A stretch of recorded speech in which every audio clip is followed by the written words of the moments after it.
imaginez un groupe de 50 personnes qui épargnent 1000 € par an. En un an, 50 000 €.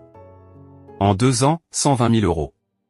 Avec cet argent, ils peuvent ouvrir une entreprise rentable, exemple, société de nettoyage, achat immobilier, etc. Chaque membre en tire des bénéfices et peut ensuite investir ailleurs. Résultat, on crée de la richesse ensemble, au lieu de lutter seul. Deuxième blocage, la jalousie au sein de la communauté. Un autre frein majeur? La jalousie destructrice. Exemple réel. Un grand frère refuse d'aider son petit frère à réussir, de peur qu'il le dépasse. Un ami préfère cacher une opportunité plutôt que de la partager.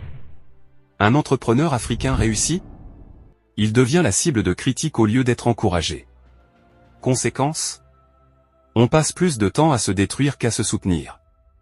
Nos communautés stagnent pendant que d'autres progressent ensemble. Solution, célébrons la réussite des autres. Quand un Africain réussit, c'est une victoire pour tous. Partageons les opportunités. Si un ami trouve un bon plan, il doit en parler aux autres. Pensons à long terme, plus notre communauté réussit, plus chacun y trouve son compte. En changeant cet état d'esprit, on construit une communauté forte et influente. Troisième blocage, le manque de reconnaissance et les mauvais comportements. Trop souvent, nous ne savons pas reconnaître le bien que l'on nous fait. Et ça finit par nous détruire. Exemple concret,